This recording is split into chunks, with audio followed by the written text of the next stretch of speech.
with that. So I'm coming from part of the world where it's burning and violence and extremism. My country, thanks to solidarity and also religious democracy, despite all the outside pressures, they have just are experiencing a new era of security and hope. But we cannot remain silent and indifferent and share the suffering of fellow human beings in the region with extremism, terrorism that are burning the human civilization, the flames of which will also reach the warmongers and those who started the fire. It's true that extremism usually takes the lives of those who are jobless and hungry. But I think the way to fight terrorism, it should start with all-sided development progress. Only through cultural promotion and creation of jobs is it possible to have hope for future, and it could be despair could be replaced by hope, and so that they could avoid assassinations. We should build a world that's at the service of human being, not destruction of human being. So the tyrant powers' problem was that they were strangers and they were aliens from the people, and they tried to run the society that way, and the people had no parts, and they never had any share of running the affairs, and they rebelled against the government. So in this way, that's how people got victimized. So I believe that world security is contingent upon the security of the Middle East region. And the security in this region, if you neglect the people and ignore their rights, you can never provide that. So for world security, you both need to hear the voices of the people in the region, and also for the young generation in that country, you should also provide them with jobs and employment. So I expressly announce here that the way for security is through culture, morals, and development. And the same line, if all of us want to try to that end, in line with security, you should also feel secure, because this feeling of insecurity and deprivation from rights is an incentive for rebellion against an unjust system. So in reorganizing the world order, we should make sure that all the people, all the nations feel that they have equal chances and equal rights for economic development and social progress. So the race is a fair race, it's a fair play based on merit. And some players, without any good reason, if they are deprived from taking part in competition, then everyone will not be able to use optimal chance of using their potentialities, because to have a lasting and secure peace, everyone needs to benefit from economic freedom and the right of choice, political destiny, and any kind of deprivation of economic nature, instead of helping security, it will only create diversions. So a prerequisite for security is development. Development also requires access to knowledge and technology, and creating obstacles and obstructionism in the way of development and research will only add to optimism and enmity, and ultimately it will get nowhere. That's why Iran, in pursuit of its nuclear program, it's the only thing that it's pursuing is only the peaceful use of nuclear activity. It's never wanted to do that, anything other than this, and will never want anything other than that. And we don't accept any obstacle in our way. So those who are affected by propaganda campaign, and if they think that Iran is seeking nuclear weapons, I would like to expressly and clearly announce that nuclear weapons have no place in the macro strategy and policies of Iran and security, and Iran has no reason and incentive to move that way. If you look at the history, you can also clearly see that Iran in the past centuries has never made any aggressions and only has stood against direct and indirect invasions and aggressions. Anytime there is a tangible change in avoiding aggression on the other parts, Iran will also give the right response. As you could clearly see in the nuclear story and what has happened the past 5 months, where I have taken charge of the affairs. We have been witness, and I would like to assert that what has been achieved in the previous negotiations was the result of a resolve that the two sides had to reach a win-win side, an agreement. The other party showed that after 10 years of insistence on a logical approach, finally they came to this conclusion that people of Iran, under no condition,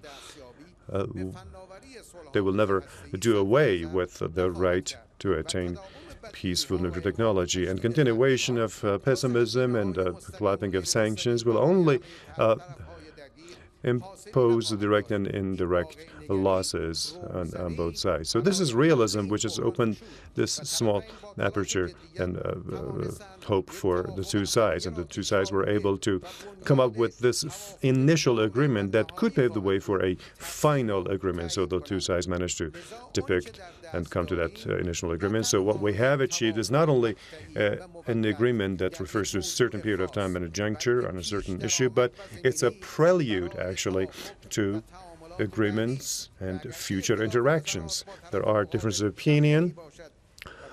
There are numerous differences of opinion, and some of them are really old and chronic, and they're very difficult to remove. Still, the interests, and there are also many common points that exist: security, world stability, economic promotion, protection of environment, fighting against extremism and terrorism are some samples and parts of these common goals. So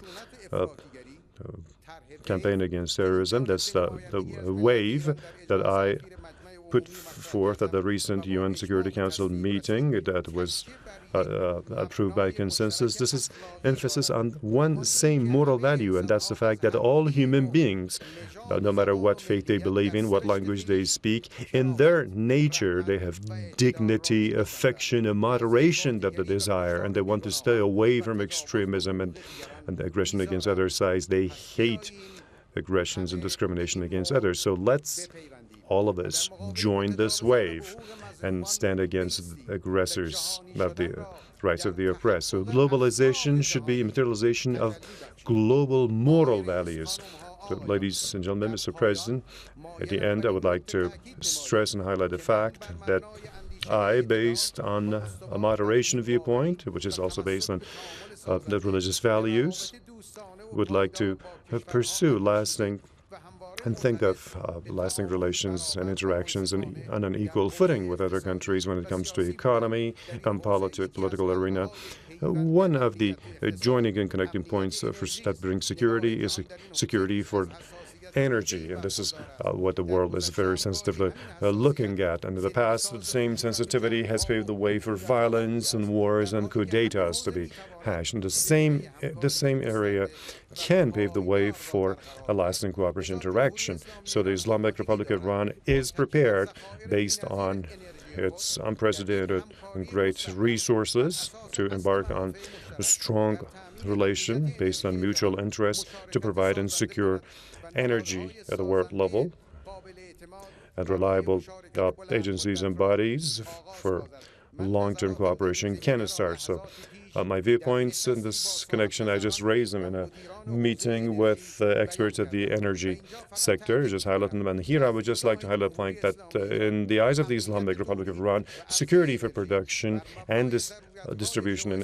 of energy based on geostrategic priorities of the countries can pave the way for converting energy into the main lasting factor, that is peace and security. So I would like to thank Professor Schwab for this invitation, and also all the respected participants. I would like to invite them to visit Iran, the great potentialities and areas of investment.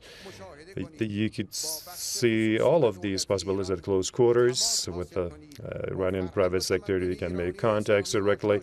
You can get familiar with Islamic culture and civilization, and closely you can experience Iranian hospitality.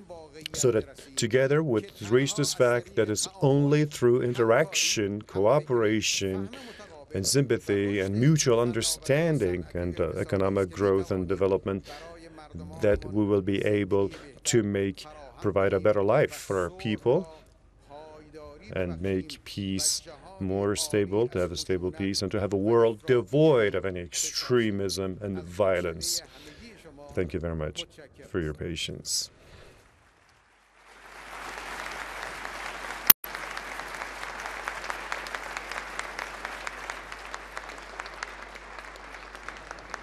Iranian President Hassan Rouhani, they're addressing the World Economic Forum in Davos. He started off by saying he carries the message of peace, interaction and cooperation. His basic message of the speech was that of economic development with social and moral values. Just a quick wrap up of what he had to say. He said that he views social, political and economic issues from a standpoint of moderation. He said the economic downturn of the past 6 years has shown that no one can be indifferent to the conditions of the others. And that all of us are in the same boat. Economic policies need to be based on social justice to benefit all and not certain individuals. He said policy making should be that of a long-term vision, stating that the Iranian economy has the potential to become one of the top 10 economies in the world over the next 3 decades, saying that his government is intent upon achieving this goal and it has the highest potential of the emerging economies in the world. He went on to mention that among the developing countries and that of the Middle East, Iran has the highest human development index. He said constructive international cooperation is needed. We're going to go back to now Davos. President Hassan Rouhani is taking a question-answer session. Take a listen to what he has to say. We all are hopeful that such a comprehensive agreement can be concluded in the time frame foreseen. But can you ensure us that the concerns you may have, there are also solutions for those concerns? خیلی متشکرم آقای پروفسور شهاب. Thank you very much, Professor Schwab. سوالی که جناب عالی مطرح فرمودید جمهوری اسلامی ایران Well, as for the question you raised, the Islamic Republic of Iran. Iran is strongly determined when it comes to its nuclear program to come to an all-sided and comprehensive agreement with a P5+1. I don't see any obstacle on the way of achieving this. On the part of Iran, there is this strong resolution to attain that goal. The Islamic Republic of Iran has never been seeking nuclear weapons and will never do that. The people of Iran, when it comes to their peaceful nuclear energy, they will never dispense with that. So based on international